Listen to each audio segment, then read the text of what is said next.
everybody, and welcome to the Tip of the Ice-Burgh podcast, brought to you as always by InsideThePenguins.com. I'm your host, Nick Brlansky, joined as always by Nick Horwat, and we're having an office party here because we also have from InsideThePenguins.com Jacob Punturi, who has become the draft expert. We're here to talk a little bit about the NHL Draft, but we welcome on Jacob Punturi for his first appearance on the Tip of the Ice-Burgh. How's it going, Jacob? Oh, great, Nick. And Nick, it's just a pleasure to be here. Thanks so much for having me on here, guys. Excited to talk some draft, talk Penguins. Long-time listener, first-time caller. Got the joke in there, and I'm ready to roll. It's good to get it in, and hell, it's not even like you're a listener, you're a coworker these days. It's a lot of fun having you around. You're doing great stuff on the website that I'm very appreciative of. Brlansky's very appreciative of, and our higher-ups love as well, so that's always important. Heck yeah. So grateful for you both and getting the chance to chat with you, become friends with you both, and talk Penguins. I mean, it's a good time. Of course. What an offseason to be able to talk Penguins, too. I mean, they have the first-round draft pick. Not only do they have it, but it's a lottery selection for the first time since, 2012 when they took Derek Pouliot. We don't have to go into Derek Pouliot and Are you what counting he's done. 2020? Higher than 14? It was lottery because we were in there, weren't we?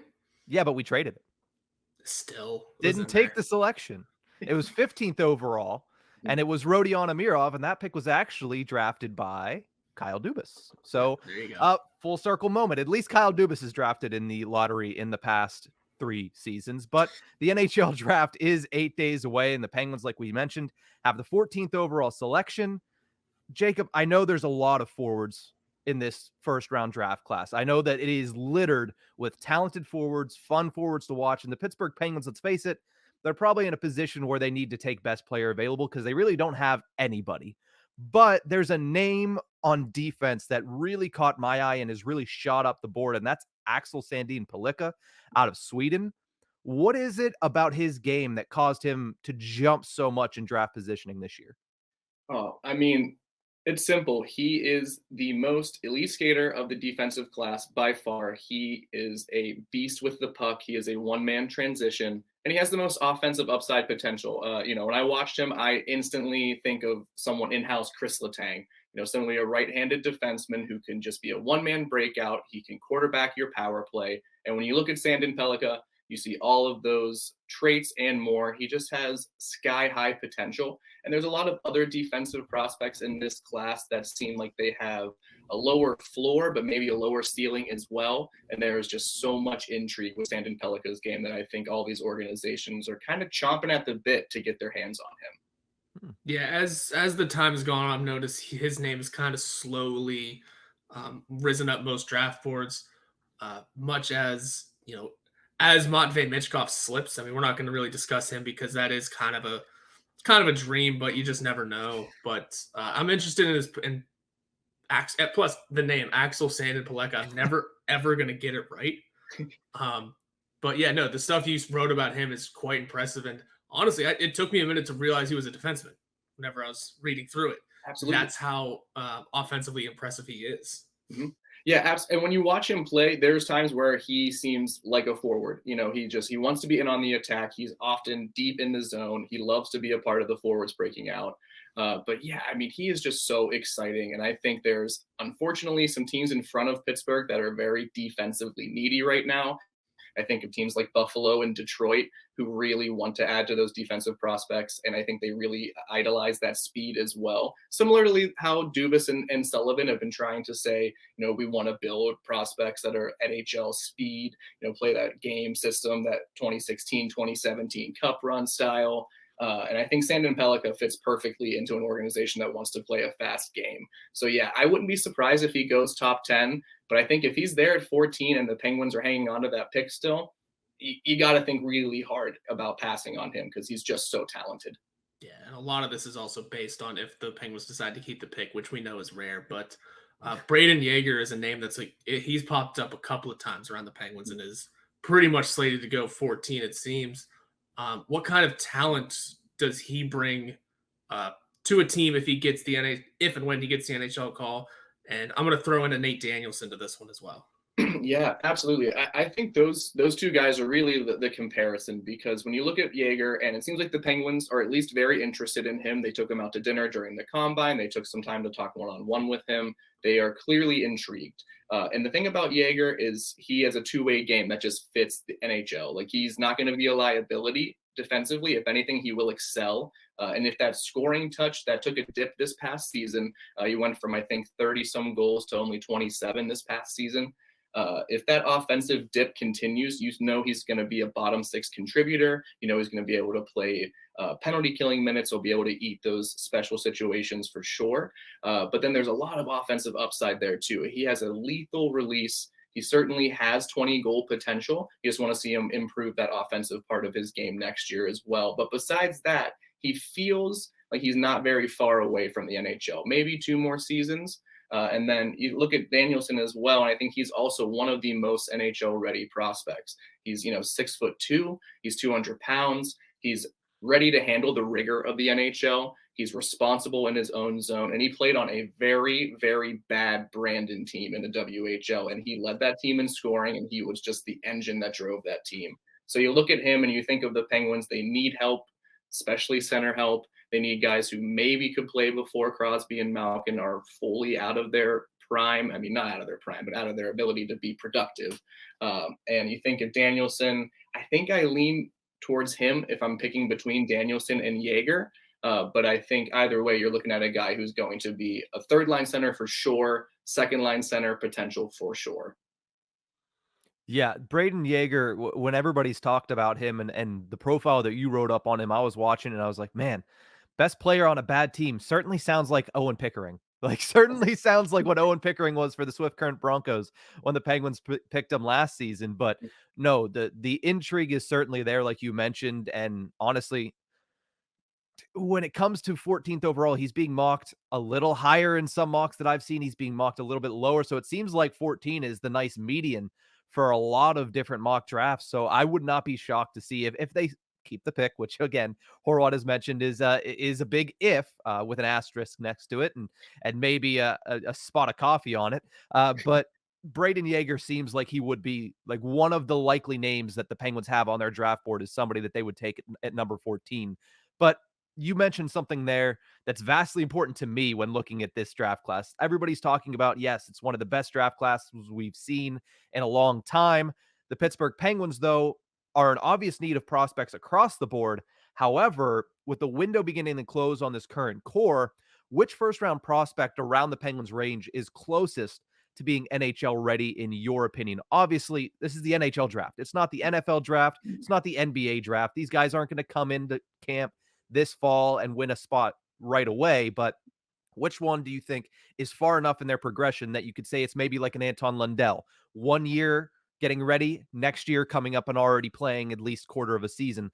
Do you see somebody like that in the Penguins range around 14? I do. I think the closest one, and again, this might be a little bit of a reach at 14, but I think Matthew Wood is the guy who is probably closest to the NHL between picks 10 and 20. I mean, he was the youngest player in the NCAA last year, and he led UConn in scoring. The guy has, I think he's 6'4", 6'5". He has this like prototypical power forward frame, but he plays the game with finesse and speed. He looks like he's 6 foot out there, but not in a bad way. He just moves so swiftly. He's so nimble whenever he's in the breakout and whenever he has the puck on his stick. You kind of forget that he is that big. So the big question for him is, can he play a little bit more physically? And I think another year at UConn to sort of bulk up a little bit, be a little bit more assertive in that way, is really all that's missing from his game. So I think another season against NCAA competition is really all that Wood's missing. And then I think he's going to be contributing by 2024, 2025. So in the chance that, some teams are looking for some higher upside potential, the Sandin Pelicas, guys like, Oliver Moore or something like that comes to mind as well, who have higher ceilings but might take a little bit longer. I think that might allow for a player like Matthew Wood, who is very close to NHL ready, to be available at 14. And if he is, again, I think with a lot of these players, it's so deep. You're like, how do you pass on a player this talented and this close to the NHL? But Matthew Wood is a guy who I think could contribute before too long. Is Matthew Wood a guy that you would consider to be like one of those sleeper choices? I mean, I had a question here of like, are there any sleeper picks that could slip to 14? But I mean, with it being this deep, are they really sleepers too? Yeah, I wouldn't call them sleepers. I'd call them surprises, right? Because I think there's so many different players where organizations seem split, scouts seem split on whether they're top 10 talents or whether that's just a projection that doesn't really make sense.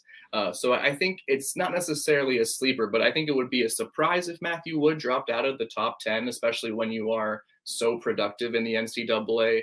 And with how productive the league or the competition has been the past couple of years, I think it's going to be hard for teams to pass on him. But I think he could be a surprise. I think someone else that's like an actual sleeper pick that not a lot of people are talking about is a player by the name of Daniel Boot. He played in Russia this past year for Yaroslavl in their MHL, their like junior AHL affiliate. And he's a freak on the ice. He's also a huge body. He's 6'5", but he's a playmaker through and through. And I think that there was just there's a huge discrepancy with Russian prospects because they weren't in a part of international play this past season. So I think prospects across the board just aren't getting enough face time from scouts and probably aren't getting the credit they're due. But I think if a player like him, and there's no denying how skilled he is, the questions are how long it's going to take him to actually come over to North America and when he can actually contribute.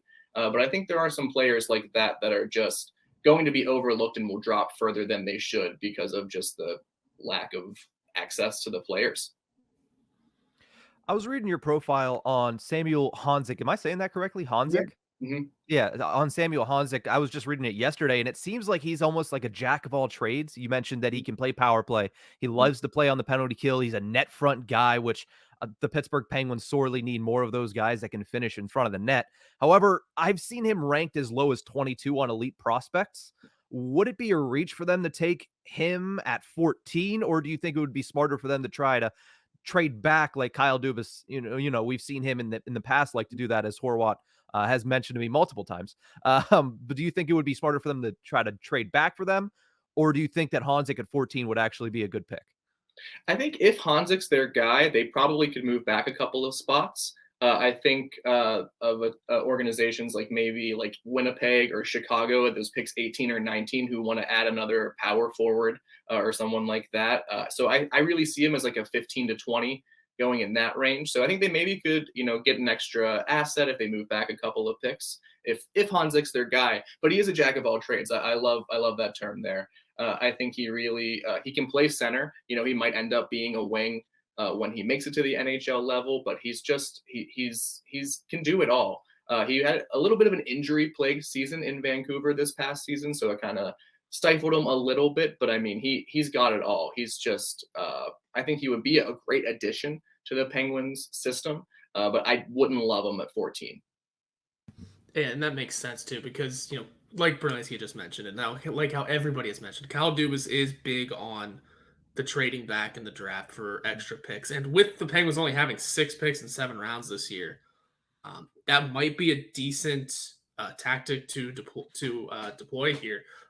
Do you think that Kyle Dubas should try that with this draft in particular? What kind of deep options could there be floating late in the first round, even into the second round? Yeah, I mean, this class is so deep. I think if I wouldn't prefer them to move out of, below pick like 25. If they really want to, at that point, just trade the pick for someone who is just like NHL ready, who's some sort of like top 4 defenseman or middle 6 of the lineup help, but not to go down that path. But I think they really could go down further in the first round and get a player that is going to be a really blue chip prospect. But if they wanted to move into like the second round, like you're suggesting, Horwat, or just like, maybe picks after 25, there's a player that I love, and I have a profile that's going to be out soon. His name's Grayson Sachin. He played in Seattle this past season, and he was their second line center. He played below a lot of already drafted players and guys who are going to make NHL rosters. So he saw sort of a sheltered role, but he was over a point per game player. He has these magically soft hands. So when he has the puck in the offensive zone, he is just a dangling threat around defenses. So I'm really I think his ceiling is sky high. And I think once these sort of players who were in front of him graduate to the next level, he's going to be getting first line minutes. And it's going to be really interesting to see if he takes his game to that next level, or if he really was just maybe a byproduct of how talented the team was. But he's projected to go anywhere from, I've seen him in like the 20s. I've seen him ranked at like in the 40s. So I think scouts are kind of split on what his full potential is. But he's a player that sticks out. If they want to go later, they certainly can. I'll mention just one other guy that I'm a big fan of. His name's Gavin Brindley. He's also out of the NCAA. He played with Adam Fantilli at the University of Michigan. He was just under a point per game player in his freshman year, and he's a bit undersized. He's 5'8", but he's undeniably skilled. And I think whenever you're able to put up close to a point per game in the NCAA, it says a lot about your skill level, regardless of how deep the team is. So I think he, again, is one of those players who might go 25 to 32, might be a second round pick. But if that's someone, if Dubas wants to get a couple more assets and still get a player that's going to be an NHL contributor, I think it's possible. I really do.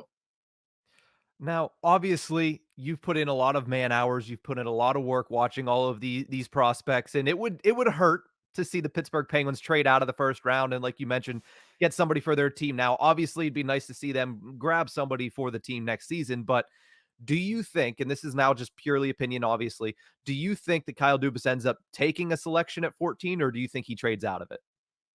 Man, gut instinct, I really think he moves the pick. I think the goal is obviously to win another cup in the next year. And I think that the value of the 14th overall pick is huge and is probably the best trade asset the Penguins have at the moment. So I think gut reaction, he probably tries to move the pick. But also I am a firm believer in building through the draft. So I think if you really want to make sure that this organization has any sort of structure after 2025, you need to pick a player at 14 who is going to be an NHL contributor. So I hope he hangs on to the pick. Won't be shocked if he trades it. Not gonna lie, I've been on the fence about that particular decision coming up for Kyle Dubas for a while. 17 minutes in here, man, you've swayed me. Take the pick. Like, there's a lot of guys that you've talked about, and obviously somewhat there's a level of magic beans that gets played into this because they are all draft picks. So we're talking about 18, 17, 19-year-old guys that have yet to develop fully into their bodies, let alone into their hockey talent. But I do like a lot of the talent, a lot of the names that we've talked about here. And for your sake, for our sake, for the Pittsburgh Penguins' sake, I hope they do make the selection because I'm excited to talk more about prospects, and we haven't had that opportunity really much lately because there's not very many prospects to speak of, with most of them currently residing at Wilkes-Barre Scranton. But we're going to take a quick break. Jacob is sticking around here for a second segment. We're going to talk outside of the NHL draft a little bit, some of the off-season storylines. Jacob will join us to talk a little bit about the goaltending and more here on the Tip of the Ice-Burgh.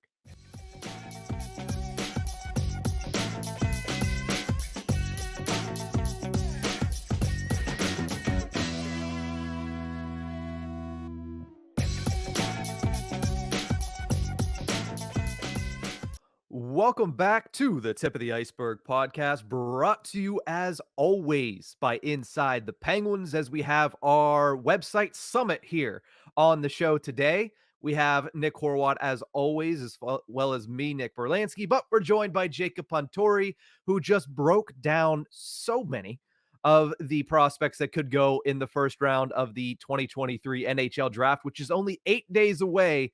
It'll take place in Nashville, Tennessee. Horwat was down there. Apparently, a couple weeks ago, they were still unsure about, whether or not they were having the draft because they had nothing up. Is that right, Horwat? There was no banners up, but that's okay. It's Nashville. It's the playoffs are still going on, I guess, too, because Gary Bettman is very weird when it comes to what's getting the attention. There's a lot of people in Nashville. You don't want them thinking the draft is this week. Plus the CMA Fest was the week after or something like that. So I don't know. Maybe that was just Nashville's planning. Yeah, something tells me that country music a little bit higher than the NHL draft in Nashville's eyes. You could say that. Okay, well, fair enough. But let's get back to the nitty-gritty, talking about the Pittsburgh Penguins with, of course, writer for InsideThePenguins.com, Jacob Punturi. There's new management here with Kyle Dubas. We talked about him and whether or not he would trade the first-round pick, but he's yet to make a single move at this point, right? He has plenty of holes to fill, plenty of things that are going to be on his plate in the coming weeks. But Jacob, do you feel like they're likely to run it back in net with Tristan Jarry at this point? And is that the best option? I do not think Tristan Jarry is going to return to the Pittsburgh Penguins. I really don't. I think his contract demands, I think he's the top goalie on the free agent market, for better or for worse. I think that says a lot about the market right now more than anything. But he's the top guy available. So I think if he is going to ask for a long extension, which I would imagine he wants, 4 to 6 years at least, I think that's a really long commitment to make to a goalie, regardless of the term, and especially to a guy who has really shown, his skill set for sure. He's talented, and he is a great locker room guy. It seems like everybody loves him and they support him for sure. But he just hasn't proved it enough to warrant a 4 to 6 year extension in my mind. And I think when you're the top guy on the market, goalie wise, I think you're going to command at least $5 million. And I think that's probably well spent in other ways. Not sure exactly how. But I think all of that combination adds up to Tristan Jarry not being a Pittsburgh Penguin for the 2023-2024 season. And I think they're going to have to find some other option. Free agency doesn't seem like the best path to me, but I don't really know trade options and how that would even work and if the assets would even make sense. But to answer your question, no, I don't think they're running it back in goal. Yeah, the Penguins are very shallow in assets, so making a trade for a goalie is going to be difficult. And something I just put up on the website a few minutes ago before we started recording here is that the talks have not yet started with Jarry. So, I mean, that could just be Dubas trying to, do other managerial things because he's under a month into his tenure. The only issue is the draft and free agency, like we kind of just discussed, are just over a week away. So he's got to make that. Got to start. If Dubas wants to keep him around, those negotiations kind of have to start up quickly. But if you were to create the task list for Kyle Dubas, we know it's long. We know it's going to be a long one. It's got a lot to work on here. But what do you have at number one? What is the first thing Kyle Dubas needs to, when it comes to player personnel? What is the first thing he needs to straighten out with this team?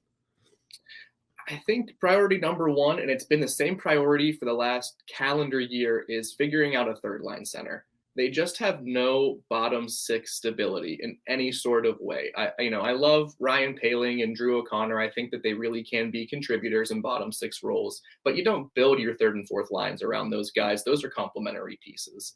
So I think they really just need an anchor in the bottom six. And I think if I'm Kyle Dubas, I'm looking at every option I can, free agency, trade, whatever it means, to solidify that, because the top six, he said it in his introductory press conference, you can't really mess with it. Zucker might leave, but I think you could probably find someone to replace him if he does. And the top six will produce. That's just kind of a given. The bottom six is just a mess, however. So they need someone to just come in, straighten that out. I don't know who it is off the top of my head, but they need a third line center. So that's number one on my priority list.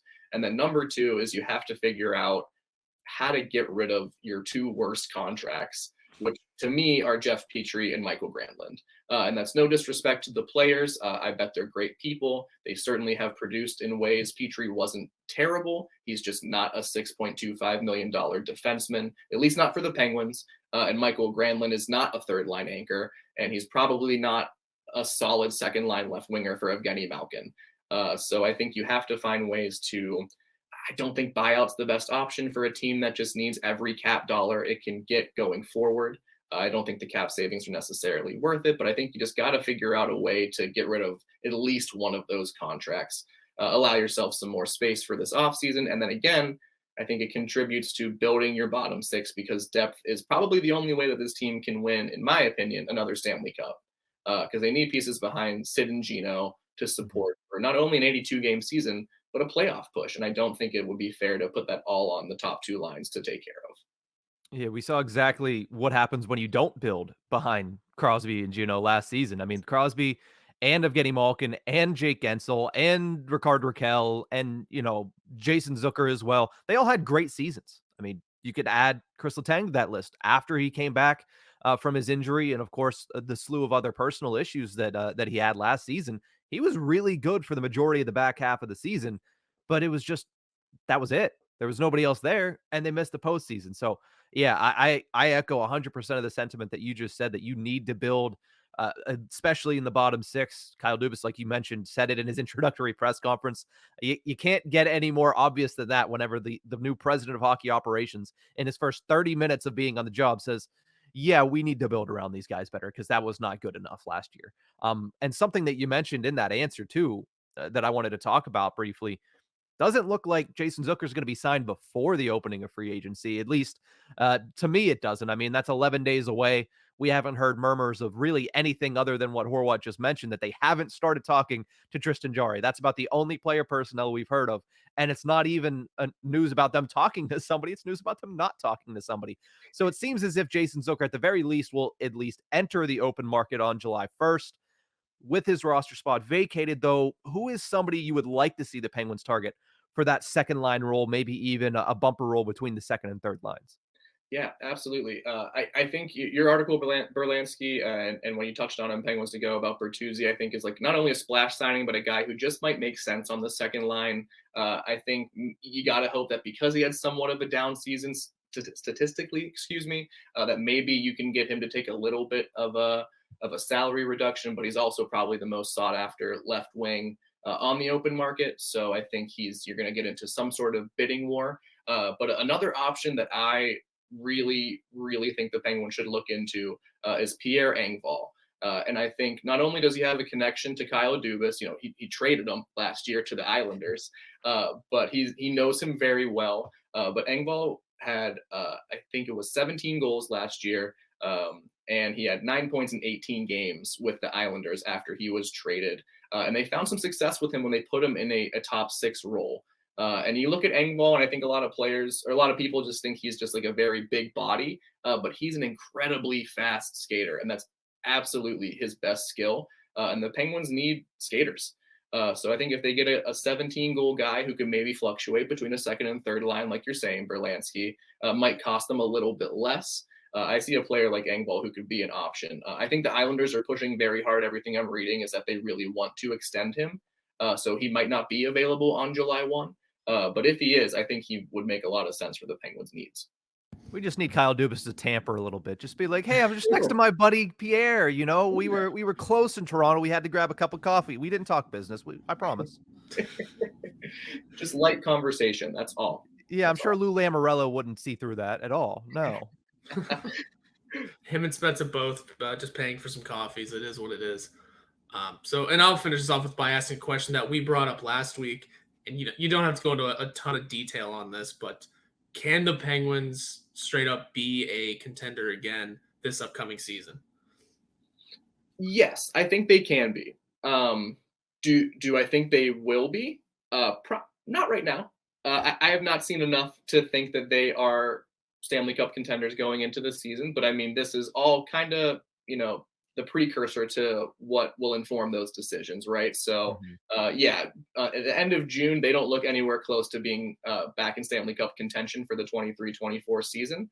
But I think if they can add, maybe a third line center, or if they can get some sort of depth that seems improved, and if they add any sort of defensive help as well, or if they, I guess it depends on what sort of goaltending situation it looks like too. I think that would be a huge decision. I think they can be a contender. Right now, they don't seem like a contender to me, though. It's very fair. I mean, when you look at the team, I mean, there's so many holes at this point. You don't know which way is up when you look at where this direction, what direction this team is going to go in heading into next season. With Kyle Dubas taking over the reins 3 weeks ago, and we mentioned when he took over, hey, this is going to be a much more open process. But to his credit, mum's the word so far. Just kind of keeping it close to his vest, plotting, playing, trying to figure out the layout of the land. And we'll see whenever he breaks his silence and makes a signing. We'll have to wait and see what that ends up being and what shape this team starts to take on as they head into the 2023-24 season. But Jacob, thank you so much for joining us today. It'll be the first of, hopefully, if you're open to it, hopefully many guest appearances on the Tip of the Ice-Burgh podcast, because we loved having you on. Obviously, everybody, we talked draft in the first segment. Go check out all of the draft profiles on InsideThePenguins.com under Jacob Punturi. Just go to his author profile page.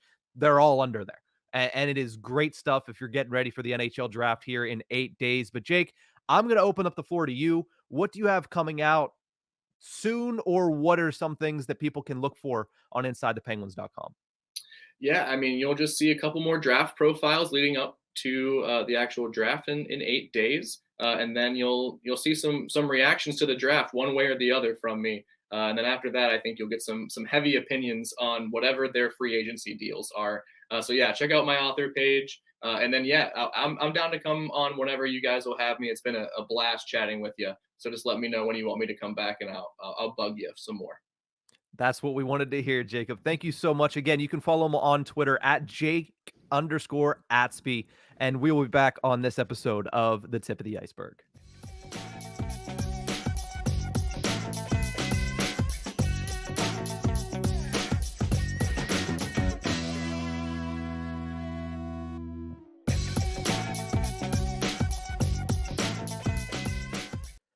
Welcome back to the Tip of the Ice-Burgh podcast, brought to you as always by Inside the Penguins. One last thank you goes out to Jacob Punturi for joining the show.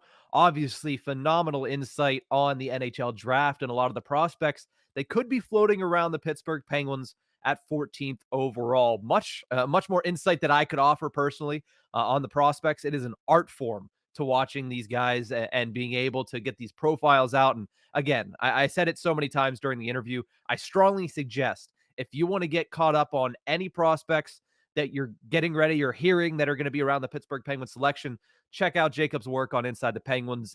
Very good breakdowns, and certainly did all the legwork for us as we get to sit back and just kind of listen to him spit about some of these prospects. And he has, I was not lying. He has talked me into it.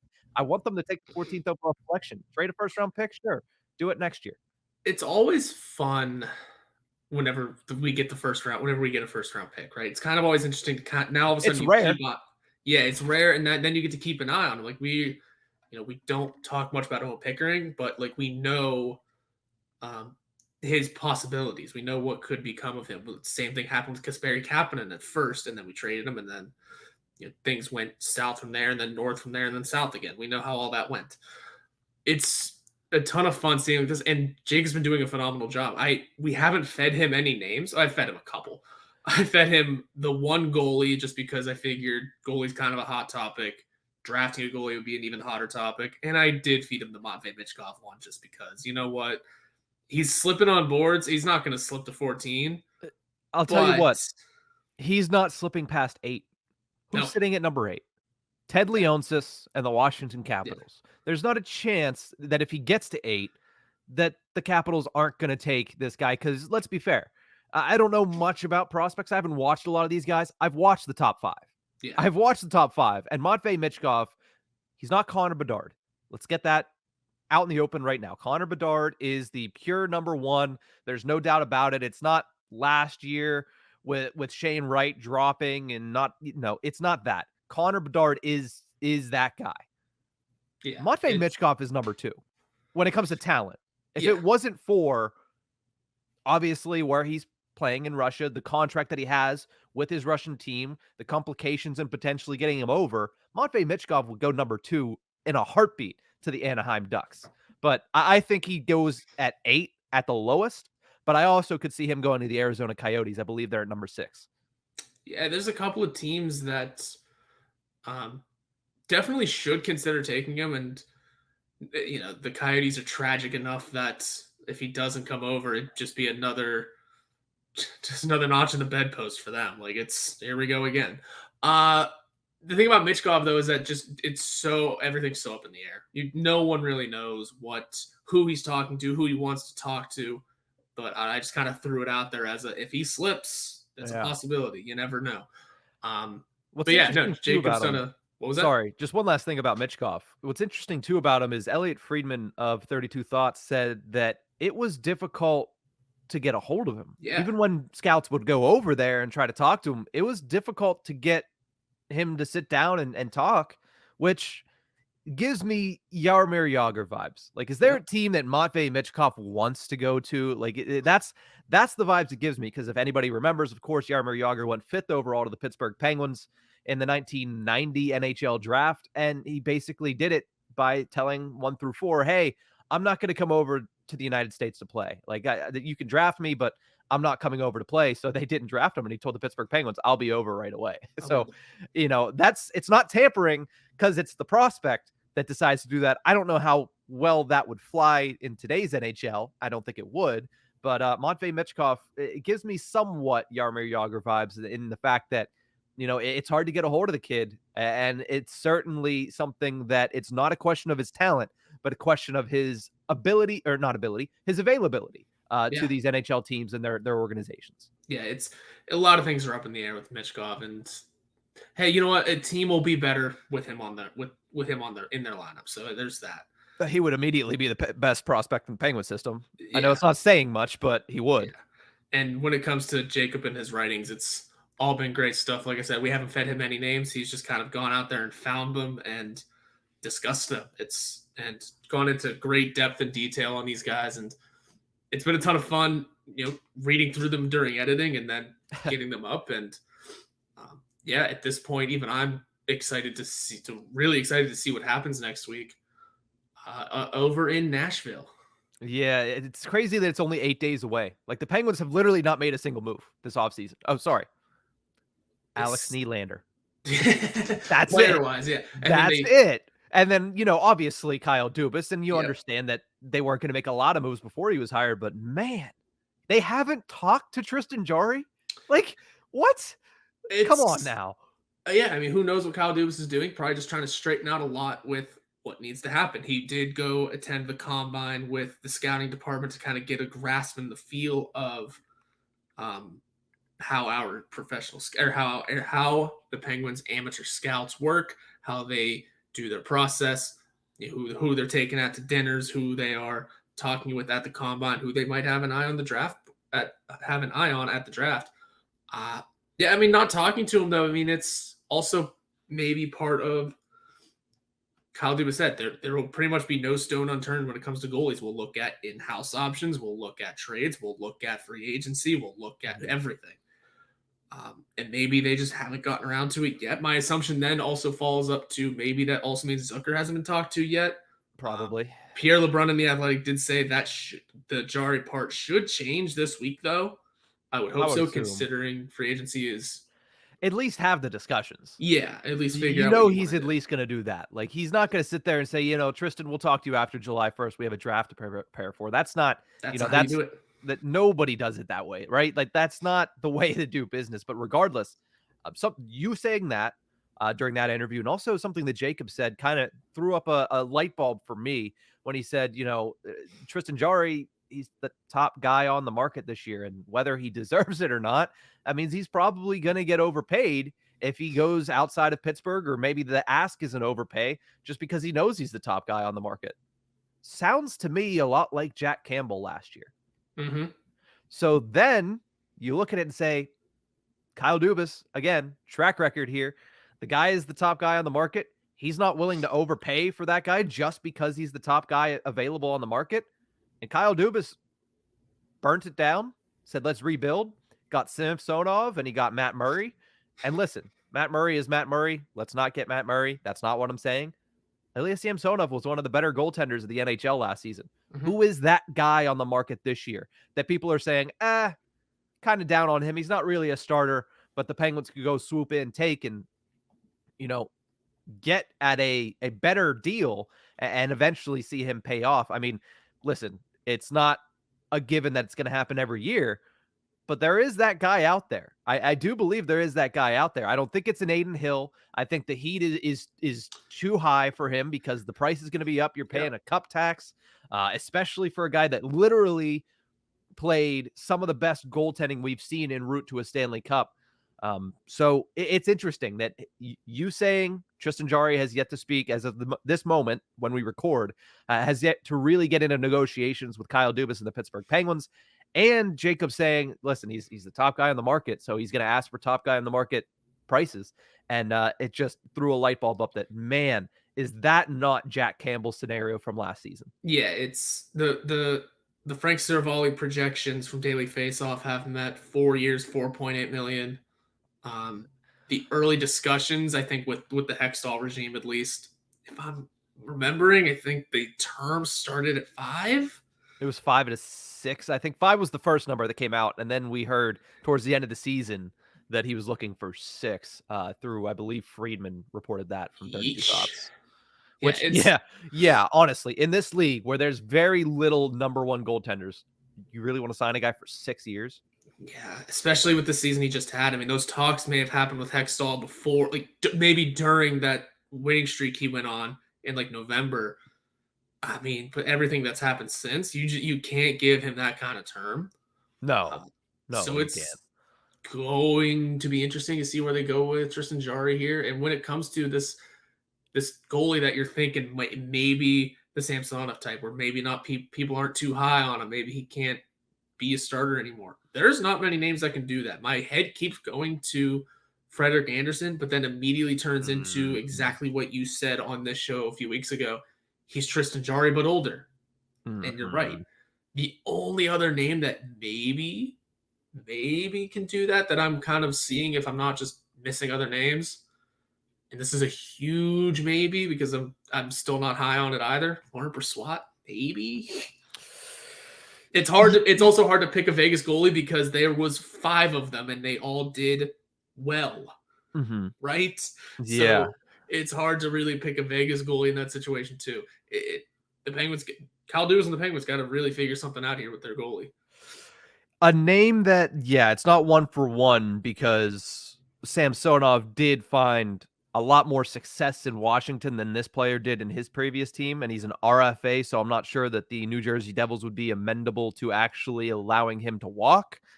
Mackenzie Blackwood could be an interesting name there because, I mean, they found their guy last season in Vitek Vanacek. They also have Nico Dawes, and then we also saw Schmid. Who's their goaltender? Akira Schmid. Akira. I was thinking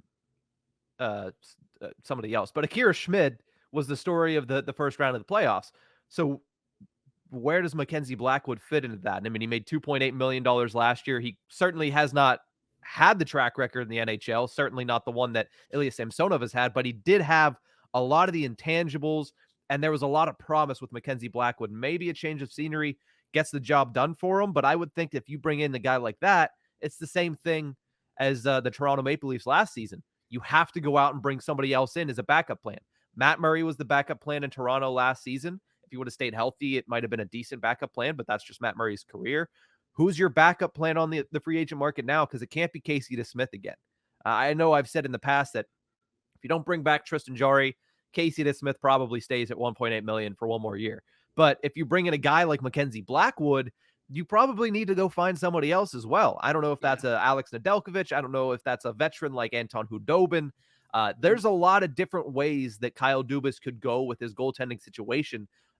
Based on what he said, there's a lot of different ways he's going to look to go for his goaltending situation. But I thought it was interesting that this season, Tristan Jarry is essentially in the Jack Campbell role for that he was in for the Toronto Maple Leafs last offseason. I think that's going to be a story that plays out over the next 8 days. I think there's going to be a lot more that comes out of that.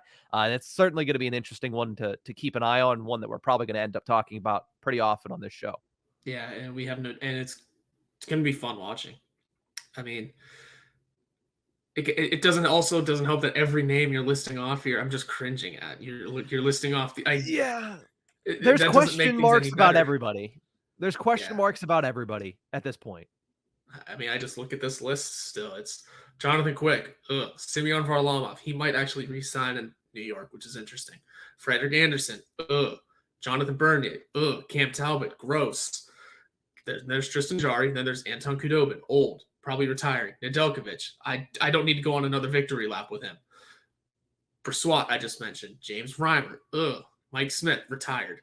Antti Ranta, okay, old. Dang it. It's not a good list. It's not entertaining rolling down these names. They're all over 35, basically. And it's frightening. Yeah, not bad as a backup guy, but the Penguins need a starter. I would take most of these guys as a backup, but I would want a sure shot starter in front of them. I don't want to use these guys even as a 1B. Yeah. So, man, goaltending situation is That to me needs to be the first domino to fall. Because then every other move you make before that, people are going to be like, well, what's left for goaltending? How much space did you just take up? What that could have been spent on goaltending? For my sanity and for the sanity of the fan base, figure out the goaltending situation, please. When guys like Connor Hellebuck, Carter Hart's no longer on the market, apparently. UC Saros, but again, going to cost a lot. Whenever there are guys that are going to cost a lot, sure, no one likes John Gibson, but he's going to cost a lot and could be an option. I mean, you need the assets to make that decision first. Yeah, that's true. It's tough. It's true. We don't have they the don't assets really to have make it. that decision first. Yeah. They do have the 14th overall selection, but as we talked about in the first segment with Jacob Punturi, maybe you keep that pick. It's a deep draft. Maybe that's a pick that you actually select and try to groom a prospect to be part of the next era of Pittsburgh Penguins hockey. But thank you again to Jacob, by the way, for joining the show. That is going to be it for this episode of the Tip of the Ice-Burgh podcast. We'll be back next time.